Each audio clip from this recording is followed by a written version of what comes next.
Hello everyone, hope you're doing well. We are back on the dev server and we are once again having a look at some new vehicles in the update line of contact. In this video we're going to be having a look at all of the new naval vehicles that are coming in, and there's a lot of them, so we're gonna put our best foot forward and try and get through them all.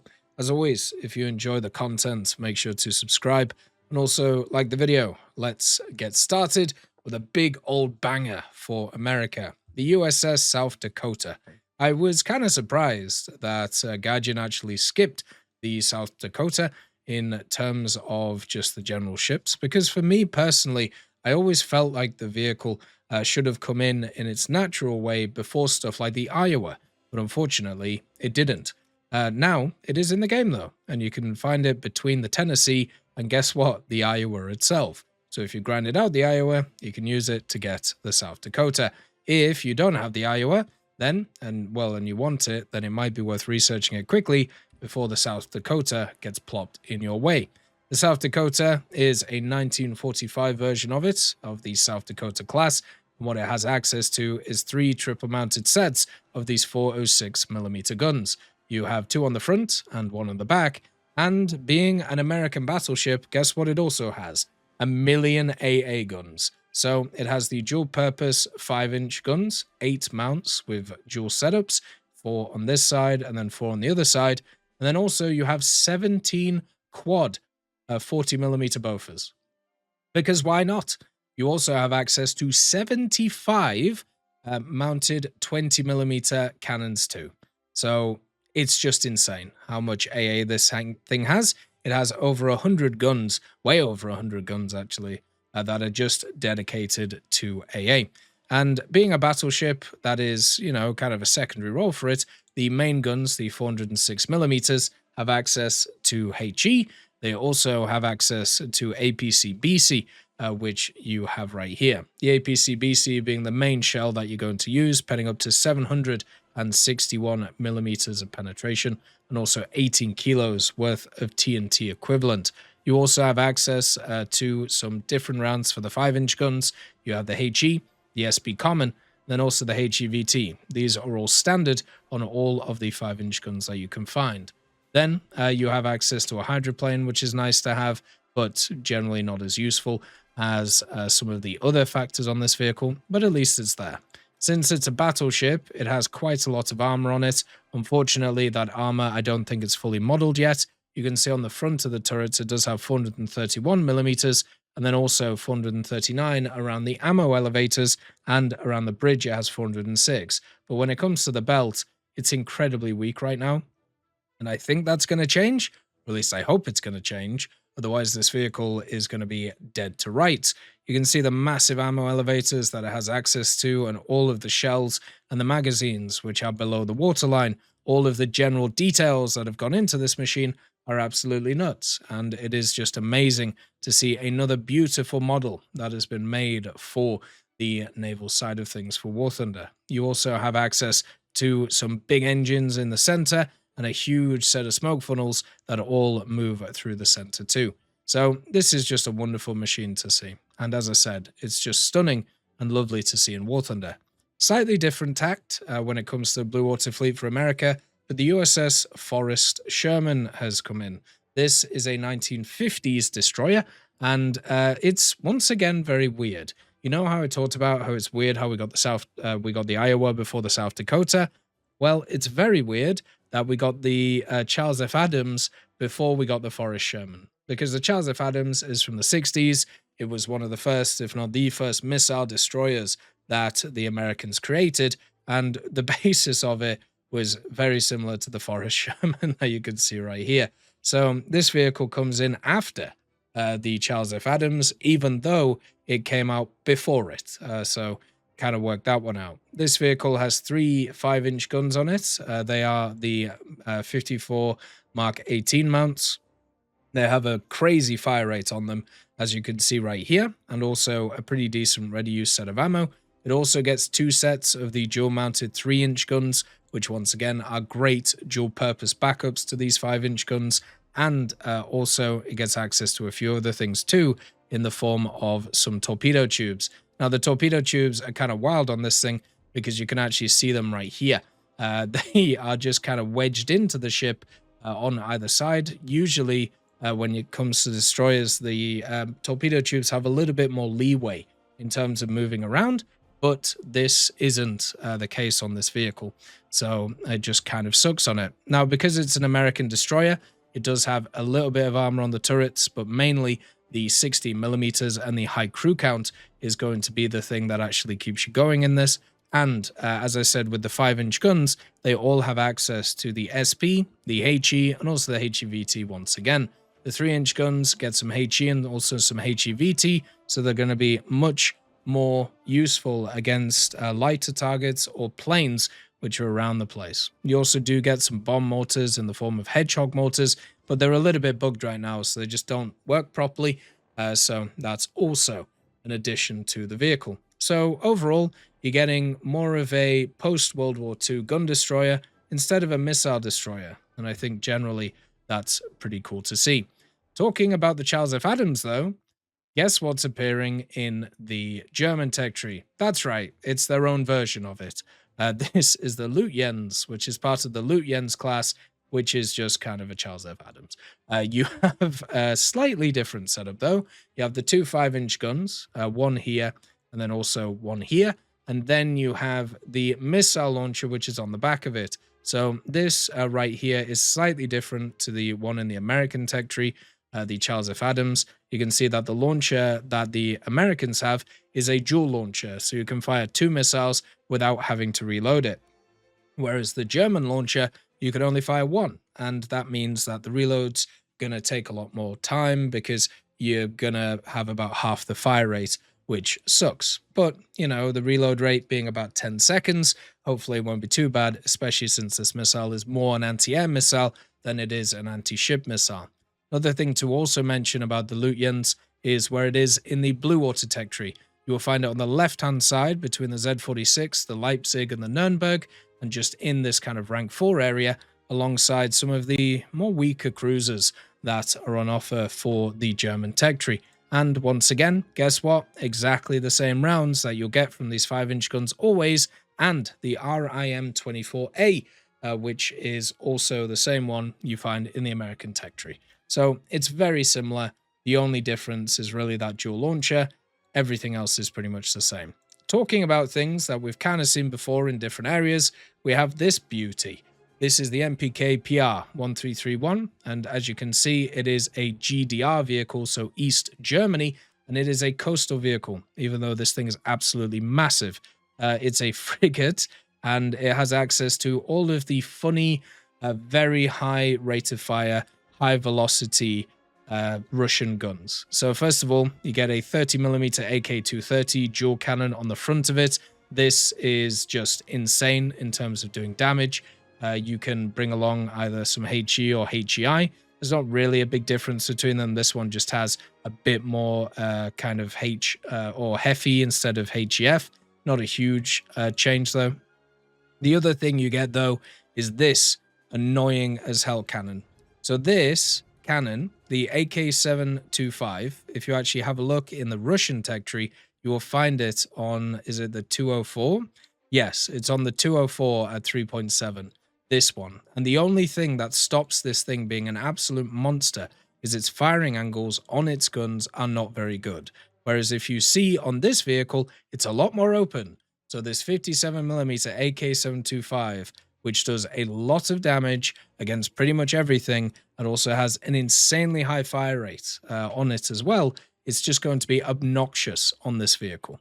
The 57mm fires HE, but it also fires an APC-BC, so it can tear apart destroyers as well, and it's one of the only frigates that can actually do that. It also gets the SCT-40 torpedoes, which are pretty standard on these vehicles, and then also it gets the RBU 6000s, which you'll find on the front here, so you can use these against other coastal vehicles that get a little bit too close to you as you deal with them. So it has an okay amount of crew for this type of vehicle, it has an okay amount of armor, but the major thing that you're using on this thing is these guns, and these guns should be able to rat-a-tat anything that you can kind of hammer with. This will do really good against really small kind of PT boats or stuff like that, whereas this one at the back, the 57, can pretty much just rat-a-tat whatever it wants around this PR and do really good. It also is kind of crazy how cramped this 4-3 area is. You have the file, or the PFEL. This is insanely worse than this.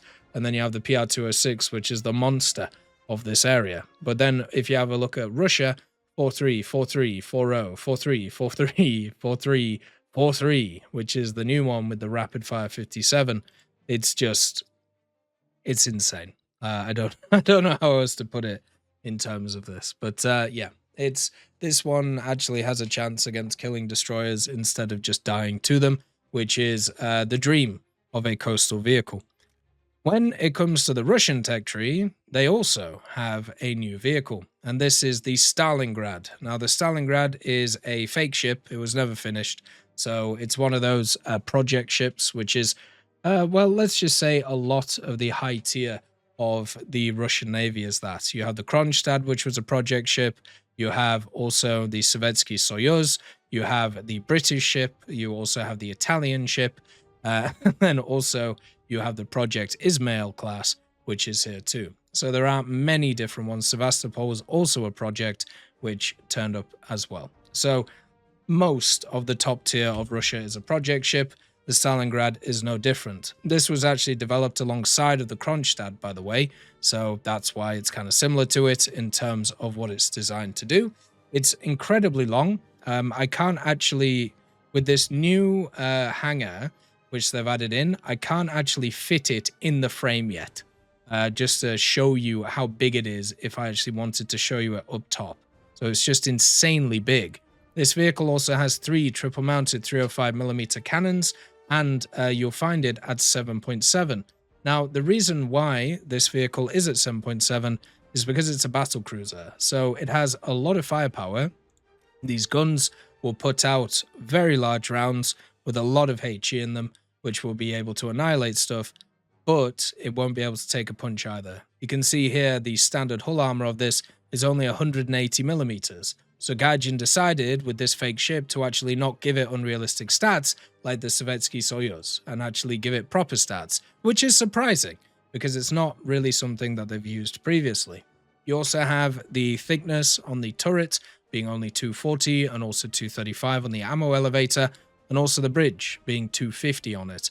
But mainly what you're using this vehicle for is this out-and-out raw firepower that kind of exists. The major thing to also mention about this vehicle is the secondaries. It has 6 sets of dual-mounted 130mm. You also have 6 quad-mounted 45mm that are all over the place on this, and 10 quad 25mm on top of that. I really like the 25mm actually, just as AA guns and also just on the PT boats. I think they feel really nice to actually shoot stuff with, so that's something which I'm pretty happy with.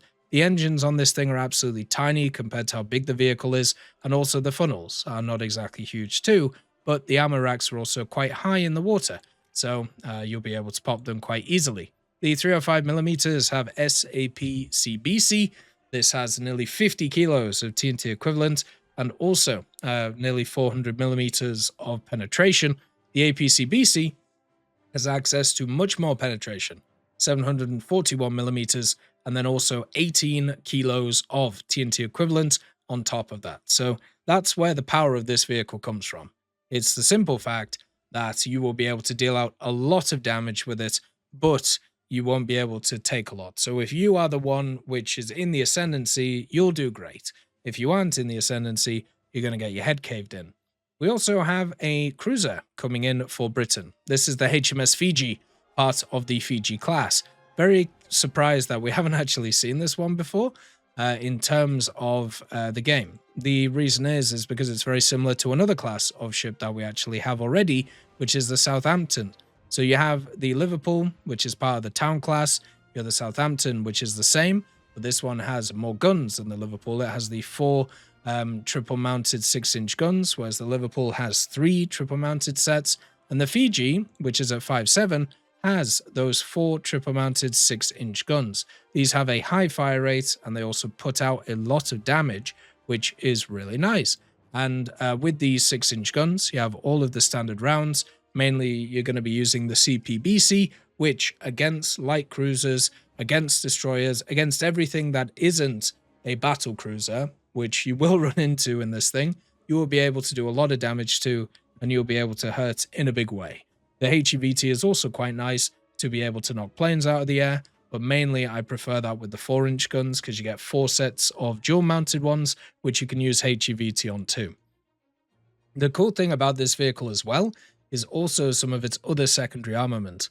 You have 2 sets of octuple 40mm guns. You can actually see some of them right here on this side, and then also 4 quad 12.7 Vickers, which I've always liked because they're in these vertical mounts instead of the horizontal mounts, which is what you see in many other areas. And since this is a light cruiser in terms of its armament, it's also pretty light in terms of its armor, only 80mm on the kind of hull of the vehicle, and also you have 88 at the front. What is surprising though is if you compare this to some of the other heavy cruisers in the British tech tree, such as the York, for example, it actually has more armor than that, and also more crew. But just remember, when it comes to these ships, the reason why they are light or heavy cruisers is the size of the guns, not necessarily how much they have in terms of their armor. So that is something which is, worth at least looking at. So for me, the Fiji is looking really fun. I'm looking forward to it. But at the same time, there's a million 5357 stuff over here right now, and you're just adding to it with another vehicle, which is there. The next vehicle is another blue water vehicle for Britain, and it is the HMS Prince of Wales. This is the King George V class. It's from 1941 because unfortunately it was sunk during the war, if I remember correctly, and this is just a really cool vehicle. And the reason is because of these quad turrets that it has access to. So you have 1 quad turret here, you also have 1 quad turret here, and you have the dual mount of the major guns which are here. So you have 2 quad 14-inch gun sets, and also a dual 14-inch set as well. You have the 5.25-inch guns as well that you find on the Dido. There is 8 dual mounts of these, so 4 on this side and then 4 on this side. And then you also have a decent complement of AA, but you have to understand this thing ended up getting annihilated by planes. So this was one of the big reasons why not just Britain, but also America and many others started putting ridiculous amounts of AA on stuff, because they realized, oh God, these planes can actually nuke us pretty aggressively. We should probably do something about it. So these guns, the quad mounts, they just look awesome. And even though they don't have a great fire rate, they do put out quite a lot of damage. And at the same time, at least through the front, since they are not set up one behind each other, one has kind of like a, I don't know if it's called a super firing position or what it is, but basically it's higher mounted than the other one. So you can always get 6 guns on target instead of 3, which happens with a lot of other vehicles. Since it's a battleship, you do get quite a lot of armor, which is quite nice. Unfortunately, they haven't fully modeled it yet, so we'll have to wait to see what that looks like. Even on the guns, it's only like 80mm, but don't worry, I'll update you as it goes along with the armor values that this thing will get. Just remember, a lot of these big battleships, what ends up happening with them is they do actually, model their armor well. It just takes them a little bit of time to sort it out. The 14-inch guns, they get a HE shell as a starter, which has 40 kilos worth of TNT equivalent, and then also the 17 kilo TNT equivalent APC-BC, which pens nearly 630mm at 624. So overall, you got a really good gun here, you got a really good set of things, and then also you get the SAP, and then the HE and the HEVT on top of that for the 5.25-inch guns. So really happy to see this one. If you want to see where it is in the tech tree, it's after the Rodney, which isn't too surprising. What I think is a bit more surprising is its PR. I would think it would be a little bit different, but who knows? Maybe they're really banking on its armor, doing a lot of work, even though it isn't ready to go yet. For Japan, you have the Ōyodo. This one I actually really like because it has access to the 155mm guns, and they are quite, once again, easy to use, meaning where they are actually situated on the vehicle. One thing to note about the vehicle though, which once again I can't really show because of the new hangar, it's really long. And there's a lot of vehicles in the game now, especially cruisers and destroyers, that are extremely long. The Leon for a destroyer is just very long. And this one is no different, has a huge front on it, just to kind of keep it balanced in the water. So this vehicle has access to two sets of triple mounted 155 millimeters. So you have them both on the front here. So you can actually create a tiny silhouette to fight against, compared to other nations, which you have to basically turn the whole thing to be able to shoot stuff. Now, the issue with that is if someone actually cracks you in the front, then they can just hammer you and you lose your guns, you have to repair them, and then they can just keep hitting you over and over and over again, and that is no good. But if you are able to create that silhouette small and then dodge incoming rounds, it can actually work really well. The new vehicle, the Ōyodo, is going to be after the Agano and also before the Suzuya. So it's going to be in the central area. And being at 5.3 is actually really nice because before you didn't really have anything to run with the Agano. Now you have the Ōyodo. The Furitaka and also the Ioba being at the biars that there are, you can't really run them with this because of the guns that they have. So therefore, for me, it's kind of nice to see the fact that the Ōyodo is being added in that way. Then you have the other guns. You have 4 dual-mounted sets of 100 millimeters, which are right here. These have really long barrels. I didn't realize that before. But yeah, wow. Those are some very, very thin barrel boys. Then it has a bunch of 25 millimeters, which are worthless. So I don't really like mentioning them because they only seem to open up after people have kind of left. Then you have access to HE, you have APHE, and then also you have access to HETF.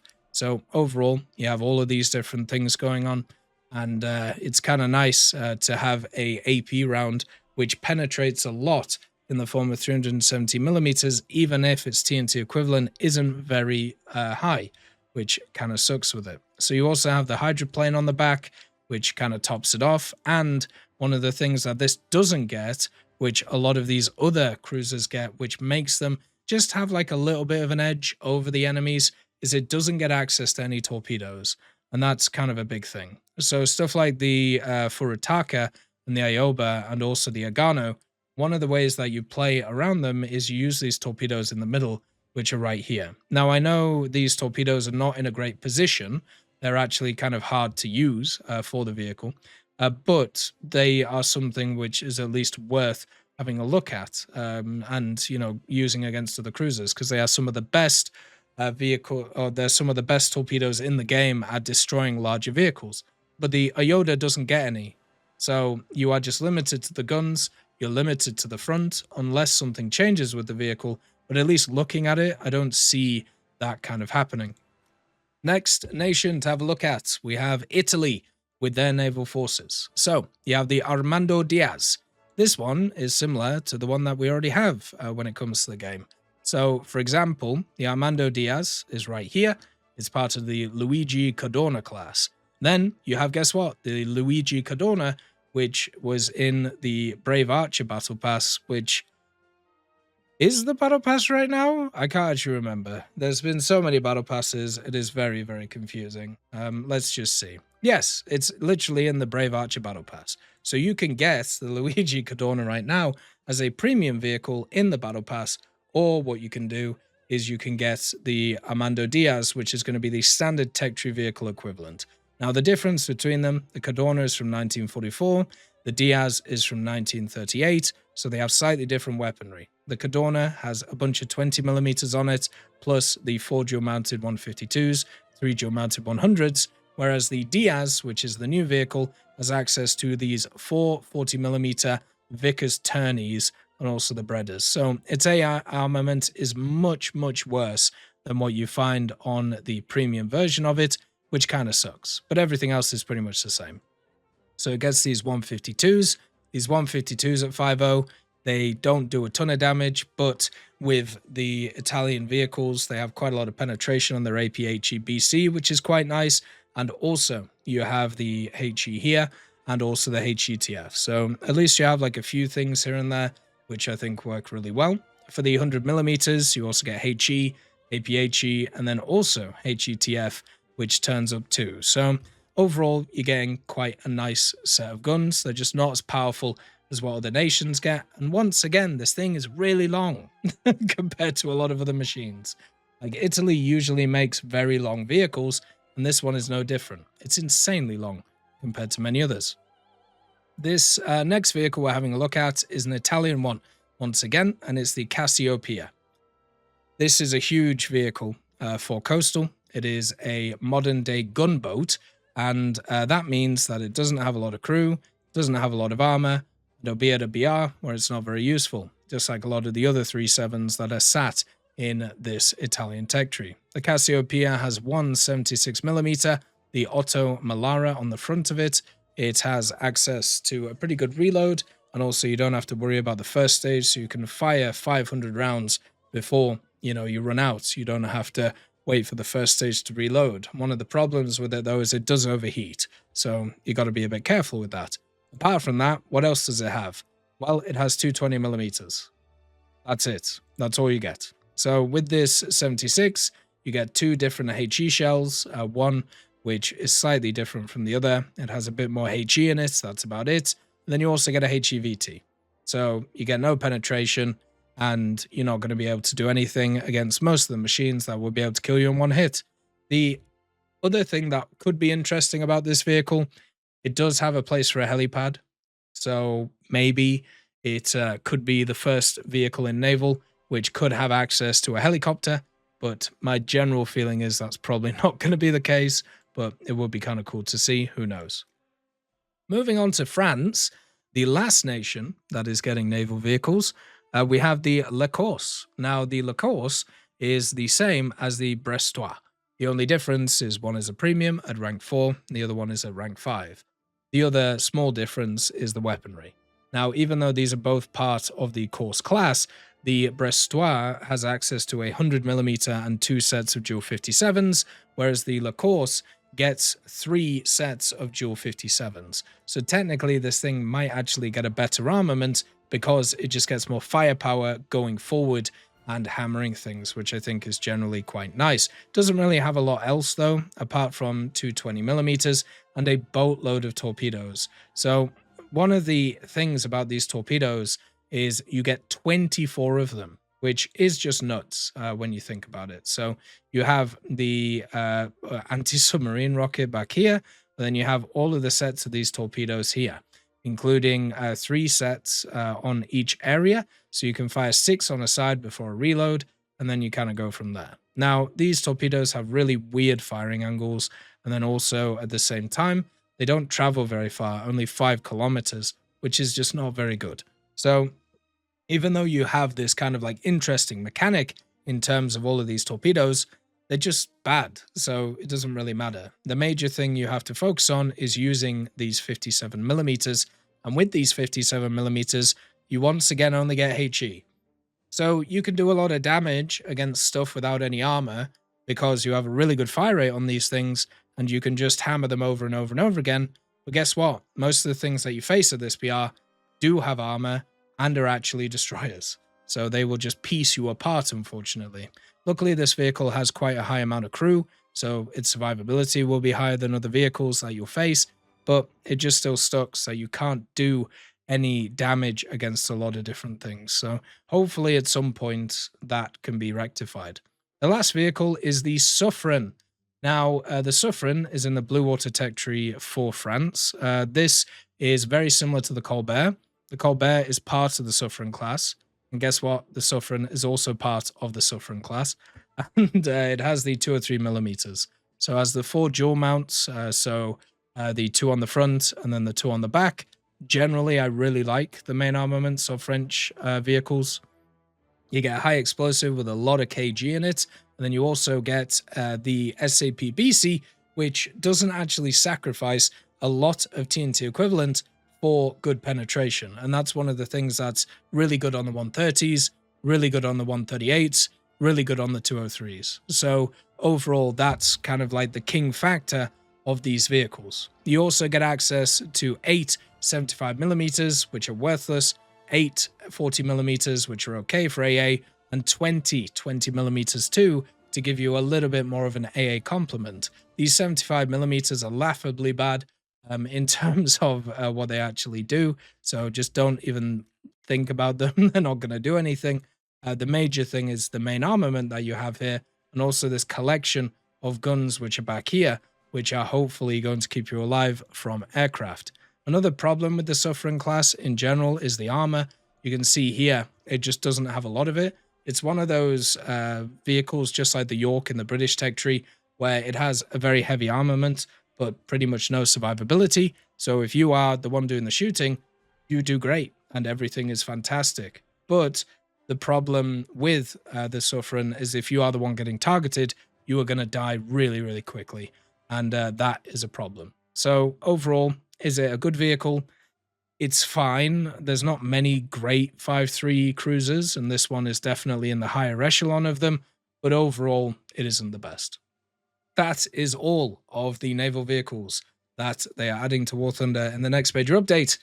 Thank you for watching, and as always, hope you have a wonderful day, and I'll see you next time. I'd just like to thank GMG Smiley, CD Beans, Chieftain Mike, EMN3 Galaxy, Tulio Pontecorvo, Brendan Quinn, Carrion Crow, Gus Irenicus, Pyman, Wartinder, Teddy, Daniel Stanton, Martinez, B. Young, Ozzy Panzer, Alan Hacker, Liam Shear, Opium Prime, Lafouche, Sem, Aslan, Uncle Bean, and Derek R. for supporting the channel.